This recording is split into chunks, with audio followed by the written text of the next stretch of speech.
बिस्मिल्लाहिर्रहमानिर्रहीम। अस्सलाम वालेकुम। एक अहम ख़बर के साथ मैं हूं डॉक्टर मोहम्मद फ़ारूक।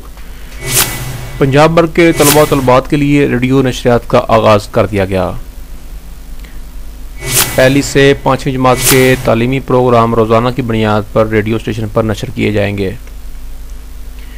नर्सरी से तीसरी जमात के बच्चों के लिए सुबह 10 बजे से 11 बजे नशरियात पेश की जाएंगी। चौथी और 5वीं जमात के लिए सुबह 11 से 12 बजे नशरियात ऑन एयर होंगी। पहली से तीसरी जमात की नशरियात 2 से 3 बजे दोबारा नशर होंगी, जबकि चौथी से 5वीं जमात की नशरियात 3 से 4 बजे दोबारा नशर होंगी।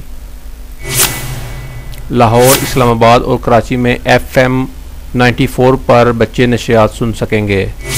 मुल्तान, हैदराबाद, कोयटा, कोहाड़, मीरपुर, खैरपुर, बहावलपुर, एबटाबाद, नारोवाल, फैसलाबाद, पेशावर, सियालकोट FM 101 पर नशरियात सुन सकेंगे।